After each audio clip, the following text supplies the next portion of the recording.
Друзья, мое имя Варя Виртаnen. Я являюсь организатором и руководителем фестиваля транскультуры Dana Fest, который организован для трансгендеров, кроссдрессеров и дрэг-квин.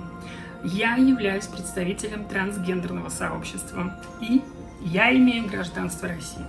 Сегодня я хочу обратиться к мировому сообществу, в частности, к правительству Российской Федерации, к сенаторам и депутатам Государственной Думы Российской Федерации с болью в сердце. Сейчас в России подготовлен законопроект, который может развязать не только очередную волну неприязни к ЛГБТ-сообществу, но и, по мнению многих специалистов, этот закон нарушает всевозможные права и дискриминирует трансгендеров России.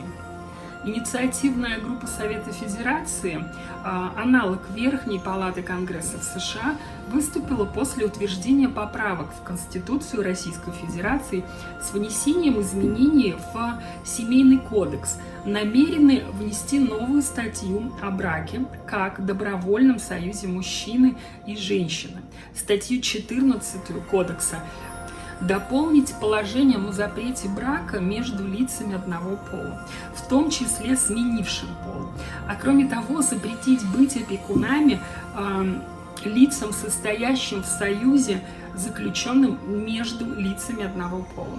В том числе поменять уже выданные документы после смены пола, произведенной хирургическим путем.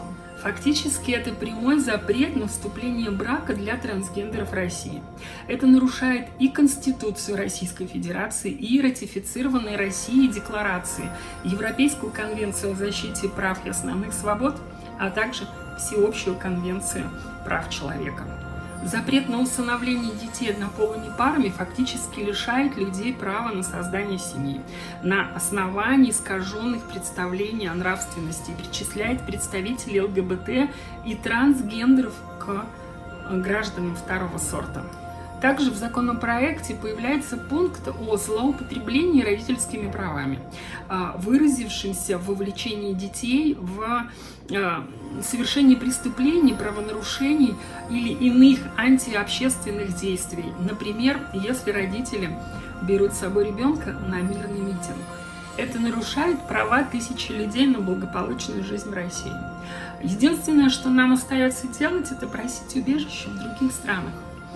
Подобные дискриминационные практики приводят к росту насилия в отношении гомосексуальных и трансгендерных россиян. Эти поправки в Семейный кодекс противоречат 19 статье Конституции России, которая гарантирует равные права и свободы гражданам, независимо от их пола, национальности, языка и происхождения.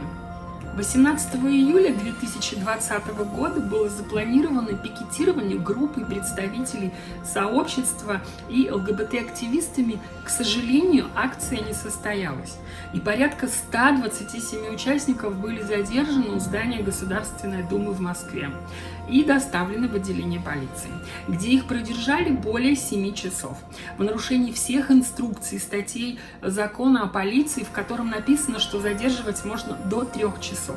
Организаторы пикета арестовали на 15 суток.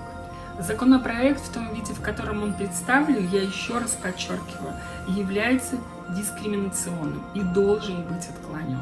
Данный закон – это позор современной России.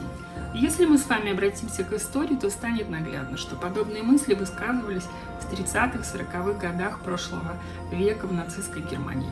Эта утопия была причиной уничтожения миллионов жизней по всему миру.